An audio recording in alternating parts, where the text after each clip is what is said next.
Episode 4: Family Cracks and Public Scandal.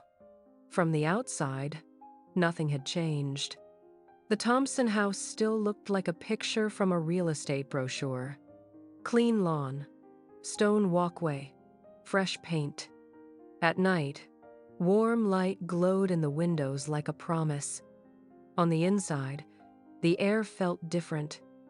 Not broken yet, but thin, like glass that had been heated and cooled too many times. The first visible crack appeared on a Sunday. Laura used to love Sundays. They were the one day of the week when time felt slower. No morning rush, no quick coffees and travel mugs. Just pancakes, coffee at the kitchen table, and the soft chaos of her family all in one place. Lately, Sundays had become strategy days for Richard. Catch up on emails, review contracts, one more call, one more quick check-in. That morning, Laura woke early, determined to make pancakes anyway. She moved around the kitchen quietly, mixing batter, heating the pan. The house felt heavier than it used to, as if every argument from the past months had left a thin residue in the walls. Ethan came downstairs first, in sweatpants and a t-shirt, his hair sticking up. "You're up early," he said, rubbing his eyes. "Bribing you with food," Laura said, pouring batter into the pan. "Sit, before your sister eats all the chocolate chips." He smirked. "She doesn't even get up before 10 on Sundays," he said. "We're safe." They sat at the table. She put a plate in front of him, watched him pour too much syrup, like he had when he was 8. "How's work?" she asked. "First couple of weeks in the big, scary company." "Busy," he said. "A lot of learning, a lot of meetings I just listen in on." "And your dad?" she asked, too casually. "Does he seem okay at the office?" Ethan looked at her. "He seems like Dad if Dad were running on coffee and stress and not enough sleep," he said. "He's in a lot of meetings with Harborline and with Emily." He watched her face as he said the name. Laura took a sip of coffee, pretending it didn't land like a stone. "Right," she said lightly. "The famous Emily. She's smart," Ethan said. "People listen when she talks." "Does your father listen?" Laura asked. "Yeah," he replied. "Maybe more than he listens to Mark sometimes." "That must make Mark happy," Laura said. "He grumbles a lot," Ethan said.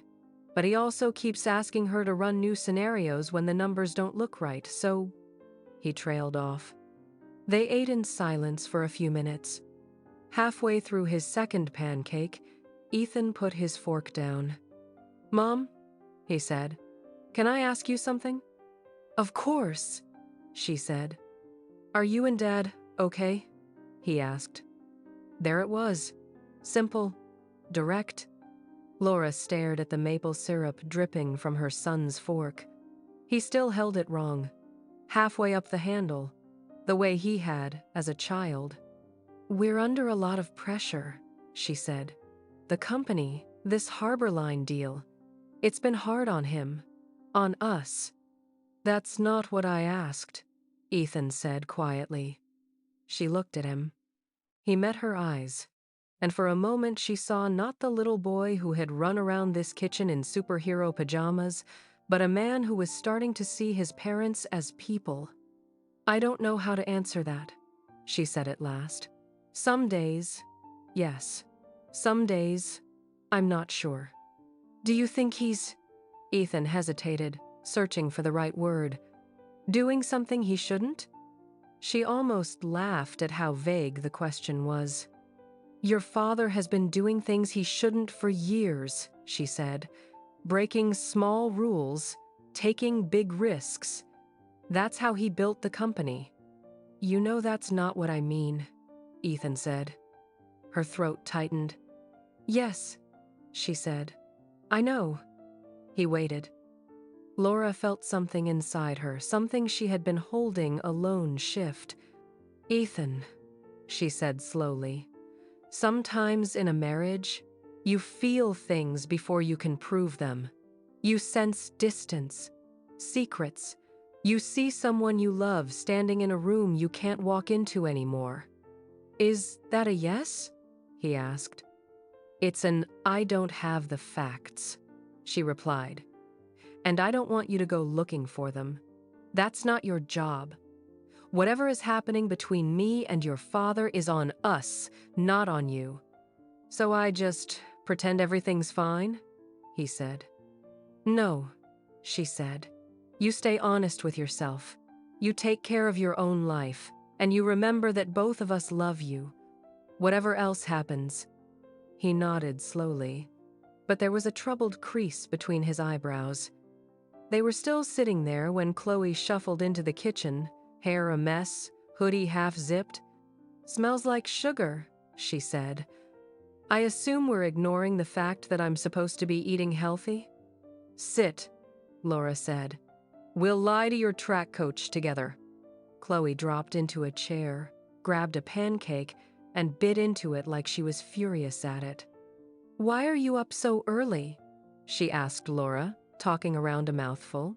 "Church?" "Just felt like cooking," Laura said. "Trying to win Mom of the Year before the judges notice all my crimes." Chloe snorted. "That award went to Emily," she said. Everything in Laura went still. "Huh?" Ethan said sharply. Chloe rolled her eyes. "Relax," she said. "I'm joking. Sort of. She's all over Dad's work stories lately. Emily caught this. Emily fixed that. Emily saved us $1 million with a spreadsheet." "She's good at her job," Ethan said carefully.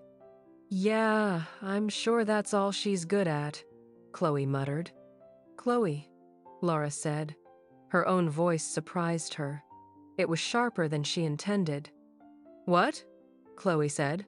"You're thinking it too." Ethan shot her a warning look, but she barreled on. "I'm not stupid," she said. "You two are tense.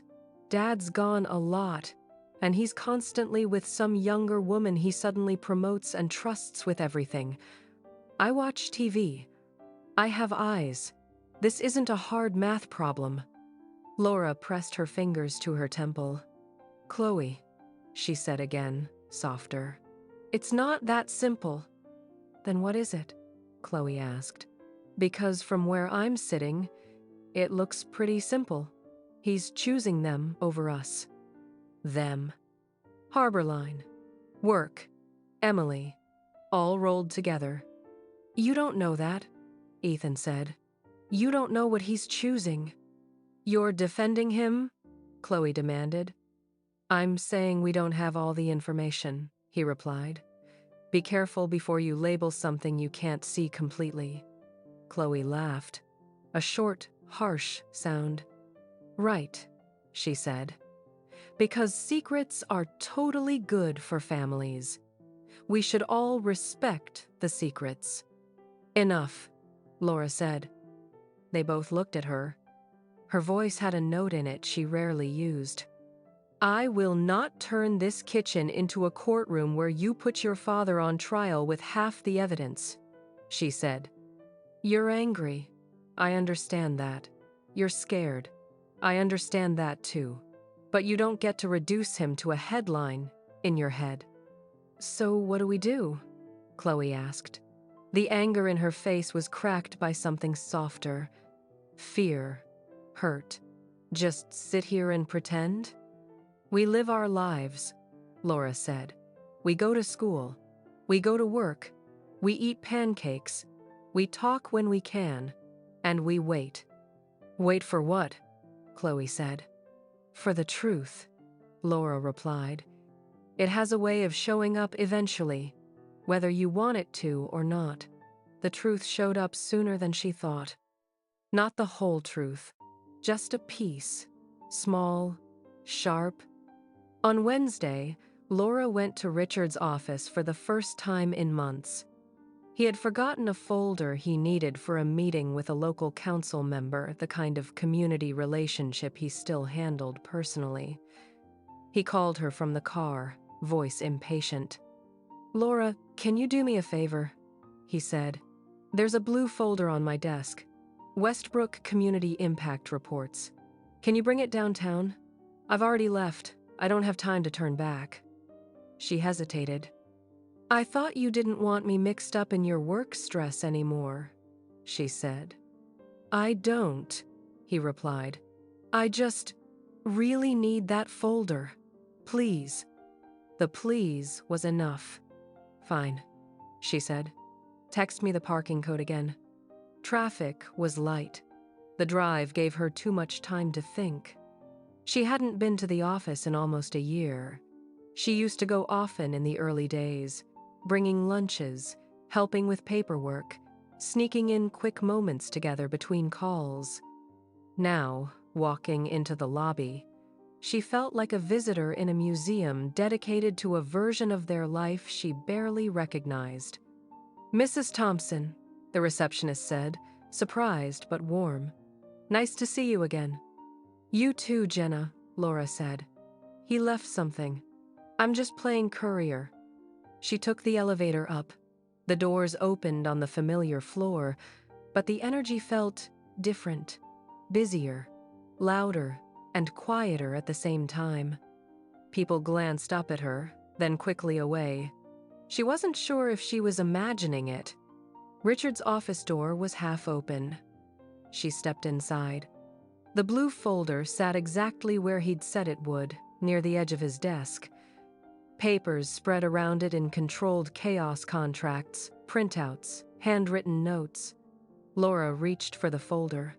Her hand brushed a legal pad. It slid just enough for the top page to flip over. Her eyes fell on a line written in Richard's quick, sharp handwriting. "If Harborline pushes harder, ask Emily to run shadow model."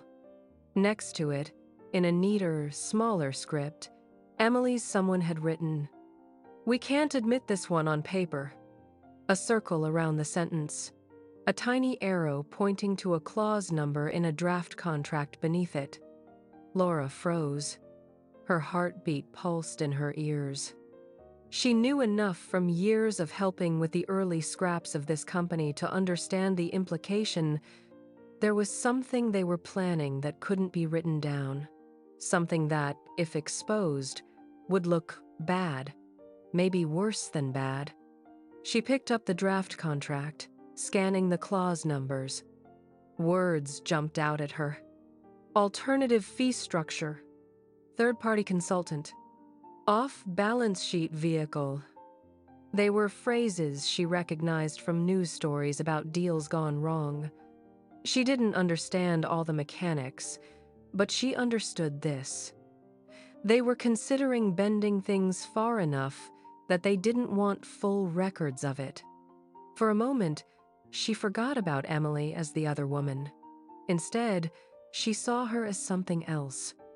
A co-architect in whatever line Richard was crossing professionally. "How far are you going to let them push you?" she whispered. "Mrs. Thompson?" Laura jumped. She turned to see Emily standing in the doorway, a stack of paper in her arms. Up close, in daylight, Emily looked different than she did in Richard's stories in Laura's head. Less like a threat, and more like a real person with tired eyes and a coffee stain fading on the cuff of her blouse. "Hi," Laura said, recovering. "You must be Emily." "That's me," Emily said. "I didn't know you were coming by." "Neither did I," Laura said. "Last-minute rescue mission." She held up the blue folder. "Richard forgot this," she said. Emily nodded. "He does that," she said. "He trusts his brain more than his briefcase." There was a tiny beat. Then she added, "It's nice to finally meet you." "Is it?" Laura asked, before she could filter the words. Emily didn't flinch. "I've heard about you since my first week here," she said. "The teacher who helped read his contracts when he couldn't afford a lawyer. The one who made sure he slept sometimes instead of working himself into a heart attack. The team behind the self-made man. Laura's throat tightened. He likes to tell those stories, she said. They sound good at anniversary parties.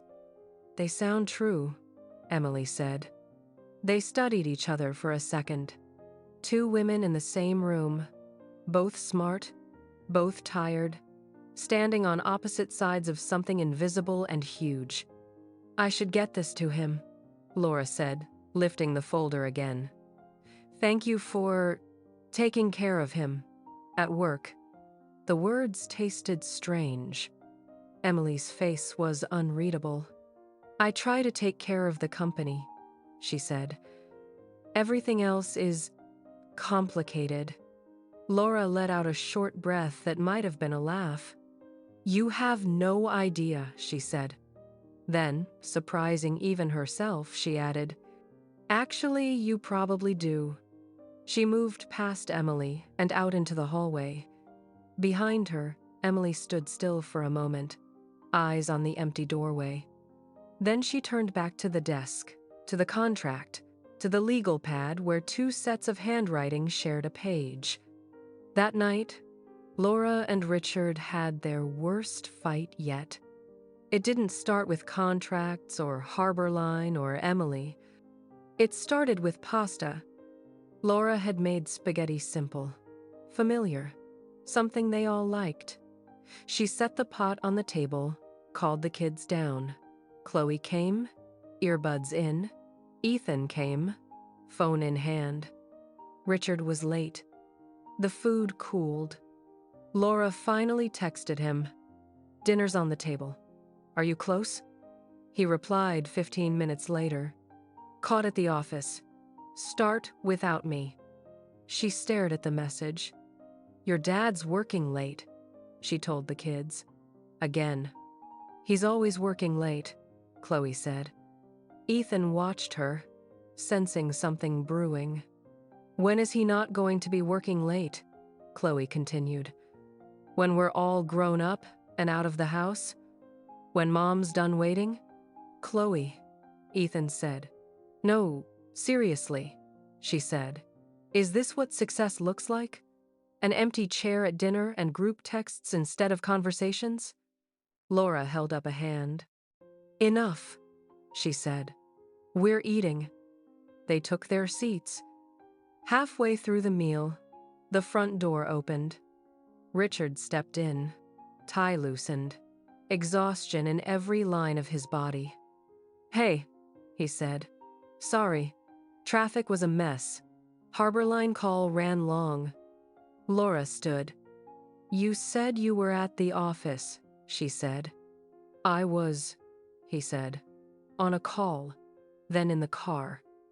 I didn't think you needed the minute-by-minute breakdown of my route. It was a small answer. It hit like a match.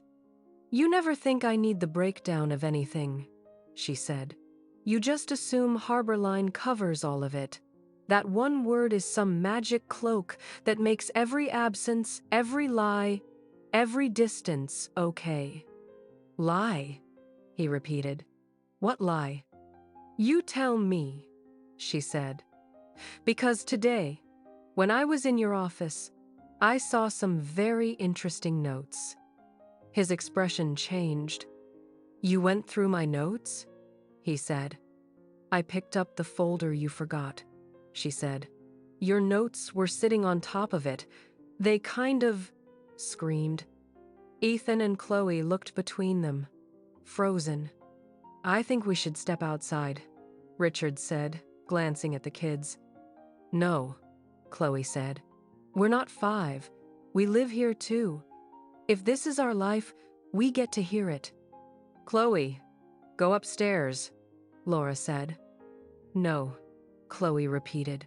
Her eyes were bright, but her voice was steady. I'm tired of being told to leave the room when things get real. Fine, Laura said. Stay. Maybe then someone will believe me when I say something's wrong. She turned back to Richard. What are you doing? She asked. What are you and Harborline planning that can't be admitted on paper? How deep does this go? You don't understand those notes, he said. They were shorthand, out of context. I understand enough, she said. I understand you're considering bending things so far you're afraid to leave a trail. I understand you're letting people like Harborline pull you into gray areas that could wipe out everything you built. I'm trying to protect this company, he said. To protect us. By gambling with the only thing that's kept us afloat? She asked. Your integrity? He laughed once, harshly. You don't live in that world anymore, Laura, he said. You left the company years ago. You have no idea what it takes now. The market, the competition. I have no idea, she cut in. I read contracts at our kitchen table while grading essays. I remember when one bad deal could have meant losing our house. Don't tell me I don't know what risk looks like. I know what it looks like when you're about to go too far. He ran a hand through his hair. This isn't about Harborline, he said. This is about you being suspicious of everything I do now. You see the name Emily on a document and you turn it into... Don't say her name, Laura snapped. Silence. Chloe sucked in a breath. So it is about her, Laura said quietly. I said it's not, he replied. No, she said. You said this isn't about Harborline, which means it is about her. He took a step toward her, then stopped, as if hitting an invisible line.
To throw him out.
What made it dangerous was the second half.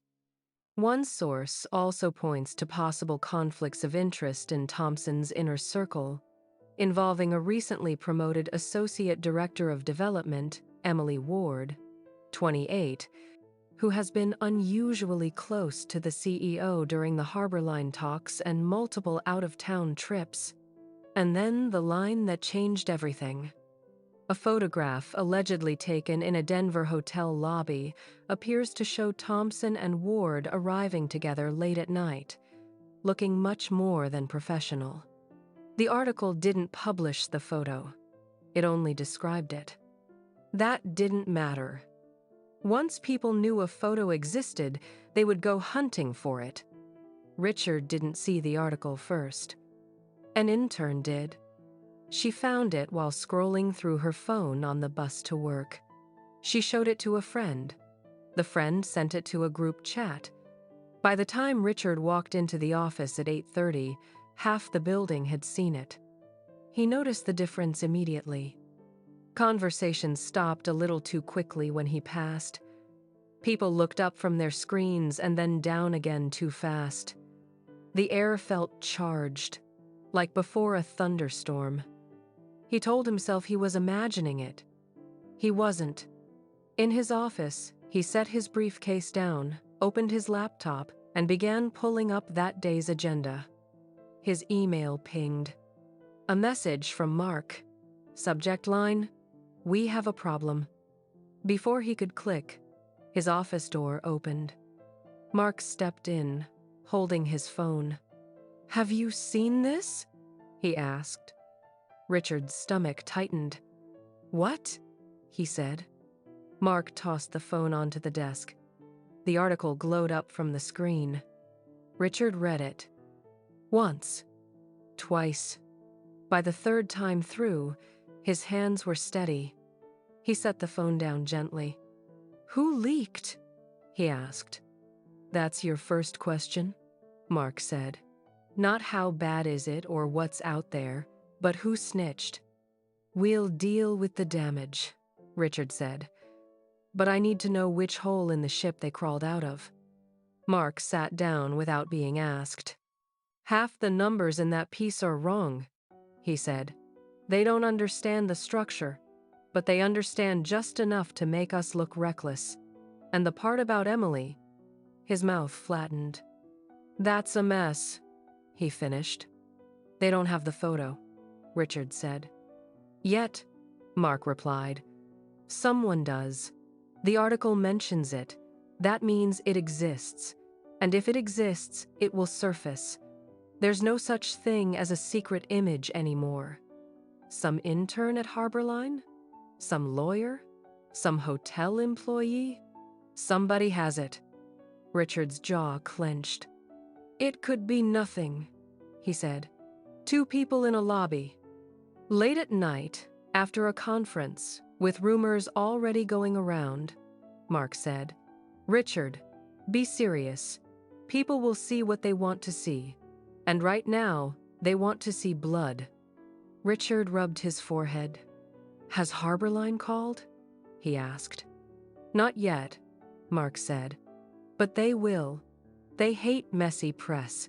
It scares their investors." He hesitated. "Laura?" he asked. "She hasn't said anything," Richard replied. "Yet." Mark winced. "She's going to," he said. He stood. "We need a response," Mark said. "To the article, and a plan in case this blows up beyond local blogs. Call your PR firm, call legal, call whoever you have to. But for the love of God, don't pretend this is going to disappear." When he left, the office suddenly felt too small. Richard picked up the phone. He stared at it for a moment. He should call PR. He should call the lawyer. He should call someone who could tell him how bad this could get and how to limit the damage. Instead, he called Emily. She'd already seen it. Her voice on the other end was steady, but there was a tightness under it. "So," she said, "we're famous now." "We're not," he said. "It's a small site, not many readers." "Small fires spread," she replied. "Especially when there's dry grass everywhere." "Harborline hasn't reached out," he said. "Neither has the board. We have time." "Time for what?" she asked. "To do what, exactly?" "To get ahead of it," he said. "To frame this as a hit piece from someone bitter inside the company. Someone trying to tank the deal." "And the part about Denver?" she asked. "About me?" "They don't have the photo," he said. "Maybe it doesn't exist, or maybe it's blurry, maybe it's nothing." There was a short silence. "It exists," Emily said quietly. "Remember the kid at the front desk who kept testing his phone camera? People are not subtle." He closed his eyes for a second. "Listen," he said. "Whatever's out there, we deal with it when it comes. Right now, we focus on Harborline, on the numbers, on the deal." "You think they're going to ignore the personal angle?" she said. "They're sharks, Richard, not monks. They'll care if it threatens their money." "I'll handle Harborline," he said. What about your family? She asked. He didn't answer. Right, she said softly. One crisis at a time. She hung up before he could respond. Laura found out at the grocery store. She was standing in the produce aisle, examining tomatoes, when her phone buzzed. A text from a friend she hadn't seen in months. Hey, are you okay? Laura frowned. Why? The reply came with a link. Have you seen this? I'm so sorry if this is real. If you don't want to talk, I understand. Laura clicked. The headline jumped up at her. She read the article, standing under the harsh fluorescent lights, surrounded by people choosing avocados and apples. Her first reaction was strange, a kind of numb, cold clarity. Like her brain had already suspected this scene and was only catching up to itself. There it is, she thought. There's the thing I've been feeling, finally in black and white. She scrolled to the description of the photo. A man believed to be Thompson and a younger woman believed to be Ward entering the hotel together late at night, not dressed like colleagues returning from a meeting. Her chest tightened. She didn't cry. Not there. Not in front of stacked fruit and strangers. She took a breath, closed the browser, and put her phone back in her bag. Her hands were shaking so much she dropped a tomato. It rolled under the display crates. She left the cart where it was and walked out of the store without buying anything. In the car, alone, she let herself feel the hit. Not the suspicion, not the whispered doubts, the confirmation. She didn't have the photo, but she didn't need it. The way the article described his late trips, the timeline lining up with his sudden strategy sessions, the younger woman with the sharp eyes and sharper promotions. It wasn't proof in court. It was enough for her heart. Her phone buzzed again. This time, it was Ethan. Mom, don't read anything online until I talk to you, okay? Please. Too late. She stared at the text. I already have, she wrote back. Come home after work. We'll talk. She didn't trust herself to drive right away. So she sat there, in the parking lot, listening to the rain start again, soft against the windshield, and thought, so this is how it goes public. Not through a confession, not through a conversation, through a headline and a photo she hadn't even seen. Chloe found out on Instagram. Someone had screenshotted the article, highlighted the line about a younger woman and hotel lobby, and posted it with the caption, NGL if this is true. Yikes. Underneath, comments were already piling up. Isn't that your friend's dad's company? Men over 45 need to be put in a separate zoo. Girl boss homewrecker or just playing the game. Asterisk. Poor wife. Asterisk. Chloe's hand clenched around her phone. She clicked the profile of the person who had posted it. A girl from school. Someone she barely knew. She typed quickly. That's my dad. Dot. Dot. Dot. At Chloe Thompson, OMG. I'm so sorry. I didn't know. Should I delete? Chloe stared at the screen. It's already out there, she replied. Do whatever you want. She threw the phone onto her bed and stared at the ceiling. We're a meme, she whispered. At the office, the article might have stayed a small local fire if not for one thing. The photo surfaced. Not on the blog. Not on any official outlet.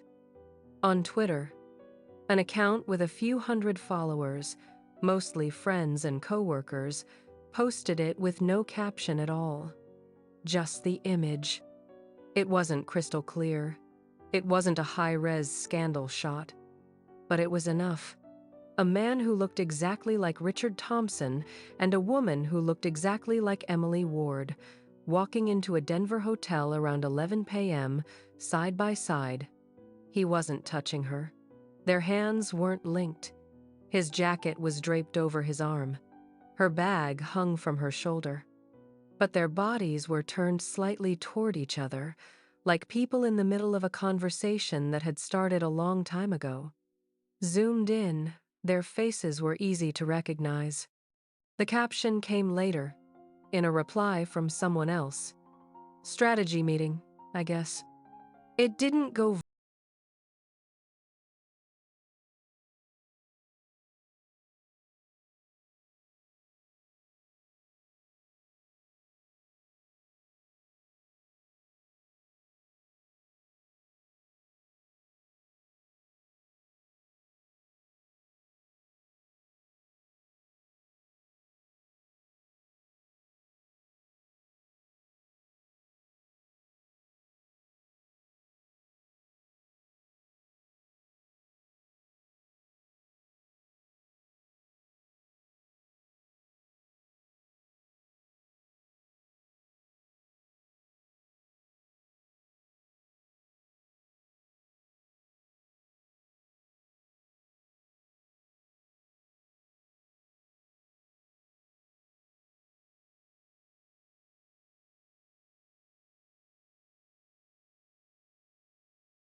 in travel. You want me to sideline my key strategist in the middle of negotiations because of a rumor? He said. I want you to protect the deal, she replied. And yourself. If she's as good as you say, she'll understand that this is about optics. He thought of Emily in the hotel room in Chicago, typing notes in the blue glow of her laptop, of how steady her voice had been in front of Harborline's team. She earned her place, he said. I'm not throwing her under the bus to make a headline go away. You don't have to throw her, Dana said. You just have to step away from her for a while. He rubbed his eyes. We'll talk about this at the next session, she added. For now, get your PR people in line. This is your fire to put out on the home front. She hung up. The next call was from the company's PR consultant, a polished woman named Karen who had helped them through minor crises before. This is different, she said, not bothering with pleasantries. We're not talking about a construction delay or a disgruntled former employee. This is personal behavior bleeding into professional decisions. It's an anonymous blog, And a blurry photo, Richard said. There's nothing concrete. There's enough for people to draw a picture, Karen replied. And they will. If we stay silent, we look guilty. If we deny too strongly, we look like we're hiding something. We need a middle path. What does that look like? He asked. A statement that says, yes, we're in talks with Harborline. Yes, we're following all proper procedures and oversight. No, your personal relationships do not influence corporate decisions, she said. We also need Emily to issue her own statement as an executive, not as the other woman. He felt his throat tighten at the phrase. What about Laura? He asked. Karen sighed. If this stays in the business pages, she doesn't have to say anything publicly, she said. If it jumps to general news or TV, they're going to come after her too. The loyal wife, the betrayed spouse, you know how those narratives go. She doesn't deserve that, he said. Then do everything you can to keep this contained, Karen said. And Richard? Yes, he said. Be honest with her, Karen said. If not with the press, then at least with the person who's going to be standing next to you when this gets ugly. He didn't answer. She didn't push. We'll draft language, she said instead. I'll send you options in an hour. Decide quickly. The longer the silence, the louder the speculation. Emily called him before he could call her back. I've been advised not to talk to you one-on-one, she said. By who? He asked. HR, she replied. Mark, my own lawyer. You have a lawyer? He said. Smart women always do, she replied. He almost smiled. It came out wrong. What are they telling you? He asked. To document everything, she said. Every meeting, every decision, every instance where my work stands on its own. To make sure if this turns into a witch hunt, I have something to show that I'm not here because of a hotel photo. Emily, don't, she cut in. Please don't say you're sorry, or that this is your fault, or that you'll fix it. None of that helps. He swallowed. What do you want me to say? He asked. She was quiet for a long second. Tell me you're not going to let them erase me, she said. Tell me you're not going to trade my career for your reputation and call it necessary damage control. I'm not, he said. You're here because of your work. I'll say that, publicly. Your PR people are going to tell you not to, she said. They'll tell you to quietly shuffle me to the side and make this about numbers and procedure. They'll tell you that defending me makes you look more guilty. They're probably right, he said. That doesn't mean I'm going to do it. You don't have to defend our relationship, she said. I don't need you to stand up and announce, yes, we slept together. I just need you to make sure that if they come for me, they have to go through my work first, not the rumors. I can do that, he said. Then do it, she replied. And stay away from me in the hallways for a while, she added, a bitter edge in her voice. Optics, remember? At home, Ethan walked in to find Laura at the kitchen table, the blue folder from Richard's office in front of her. She looked up. You saw it? She asked. He nodded. At work, he said. And everywhere else. He sat down across from her. I'm sorry, he said. For what? She asked. For not pushing harder sooner, he said. For pretending it wasn't as bad as it felt. It's not your job to police your father's choices, she said. That's his job. He stared at the folder. What are you going to do?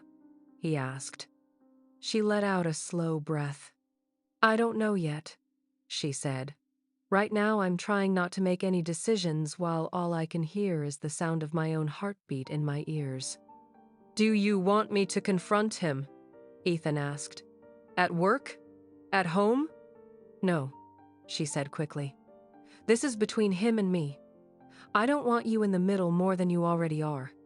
He nodded, but his jaw tightened. I'm already in the middle, he said. So is Chloe. There is no between you and him that doesn't affect us. Laura closed her eyes for a second. I know, she said. And I'm sorry. You didn't sign up for this. He reached across the table and squeezed her hand. You didn't either, he said. Chloe didn't come home after school. She texted, Don't freak out. At Lily's. Need space. I'll be back for curfew. Laura stared at the message for a long time. She typed, Please text me if you move somewhere else. I need to know you're safe. I love you. 3 dots appeared. I love you too. It's not your fault. The your pressed on her chest. She sat on the couch and turned on the TV, half on autopilot. Every channel seemed to have something that reminded her. A talk show segment about powerful men and their younger colleagues. A legal drama where someone shredded documents. A commercial featuring a smiling family around a dinner table. She turned it off. Silence was worse. She turned it back on. By late afternoon, the story had made the 6 o'clock news teaser. Not the lead, not yet, but a brief promo with a stern-looking anchor saying, A respected local real estate CEO faces questions tonight about a controversial deal and a possible affair with a younger executive. What it could mean for Thompson Development, and for the neighborhoods they build in at 6. Laura watched the teaser by herself. It was only 15 seconds. It lasted forever. At the office, the board called an emergency meeting. They gathered in the big conference room, members in suits, some in person, some on screens. The city's skyline glowed behind them like a backdrop. At the head of the table, Richard sat, spine straight. Across from him, Mark. To his right, the board chair. A man named Harold, who had made his fortune long before Richard ever signed his first contract. We're not here to judge your personal life, Harold said, in the tone of someone who absolutely was there to do exactly that. We're here to assess risk to the company. Public perception is already shifting, another board member said. We've had 2 clients call to check in. That's code for decide whether to run. The Harbor Line deal is going to be under a microscope now, someone else added. Any hint that the process was influenced by inappropriate relationships will be interpreted in the worst possible light. They all turned to look at Emily, seated halfway down the table. She wore a dark blazer, her hair pulled back tightly. Her face was composed, but a tiny muscle ticked in her jaw. Miss Ward, Harold said, would you like to address the article's suggestions about your relationship with Mr. Thompson? Emily folded her hands. My relationship with Mr. Thompson is professional, she said. I was promoted based on my performance.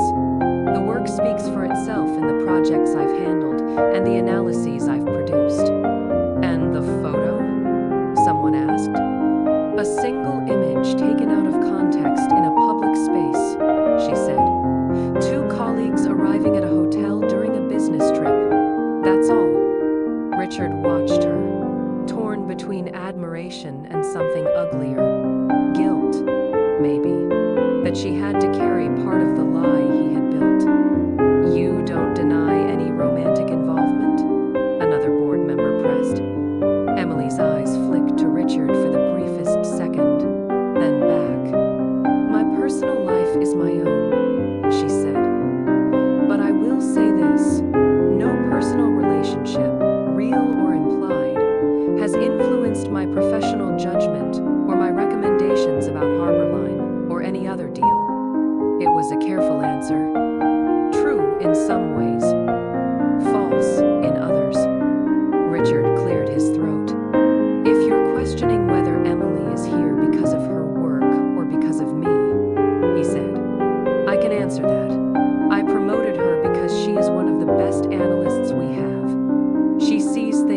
shareholders miss.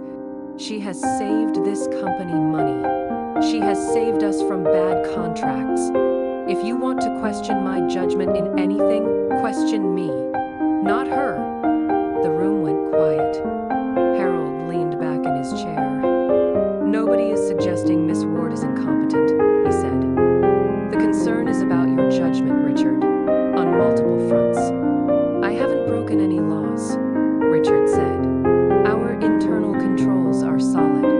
Our legal team has reviewed every clause with Harborline. We've done everything by the book. Have you? Mark asked quietly. Richard looked at him. You've pushed harder than usual, Mark said. You've been more willing to explore creative options. You've asked for shadow models that don't go on record. Murmurs around the table. What Mark is referring to are internal risk assessments, Richard said quickly. We do those all the time. They don't reflect final decisions, but they reflect willingness, Mark said. Intent, direction. Is that how you see it, Mark? Harold asked. You think Richard has been compromised? Mark hesitated. He glanced at Richard. I think he's under pressure, Mark said. I think Harborline appeals to the part of him that remembers being scared we wouldn't make payroll. And I think having someone young and brilliant in his inner circle who keeps saying we can do more doesn't help him come down from that ledge. It was the closest he had ever come to saying out loud what everyone in that room was thinking. Emily's jaw tightened further. So what's the board's plan? Richard asked. You want to kill the Harborline deal because of a blog post? Because of a photo that proves nothing? We're not killing anything, Harold said. Not yet, but we are going to slow it down. Independent review, outside counsel. We owe that to our shareholders and to this city. And to be frank, another board member added, we have to consider your position, Richard. You are the face of this company. Faces can become liabilities. The words hit harder than the article had. My position, Richard repeated.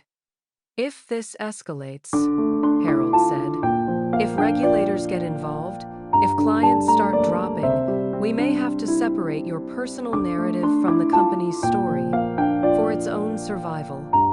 You're talking about firing me, Richard said. Temporarily stepping aside is another phrase, someone said gently. Emily spoke up for the first time since her careful answers. This company is Richard, she said. You cut him out now, and you send a message to everyone. Harborline, clients, competitors, that you don't stand by your own leadership when things get hard. We stand by the company, Harold said. Leaders are replaceable. Reputations, sometimes not. The meeting ended with no final decision. Just a cloud. An understanding that a line had been crossed in the public eye, and that the company, for the first time in years, might decide that the man who built it was more risk than asset. That night, the full segment aired on the news. They used the hotel photo. They blurred it slightly, enough for legal, but not enough to hide who it was. The anchor used phrases like alleged affair, questions about ethics, and concerns about accountability. They showed old footage of Richard at ribbon cuttings, shaking hands, smiling. They showed B-roll of construction sites with Thompson development signs. They showed a quick shot of Emily from a company press release. They did not show Laura. Not yet. She watched from the couch, the room dark. The TV's light flickered across her face. When the segment ended, the next story was about a sports team. She turned the TV off. The silence that followed was louder than the news. Her phone buzzed with messages she didn't want to read. She left it face down. In a downtown hotel on a previous night, Richard had thought he could contain the damage to one room, one bed, one set of decisions.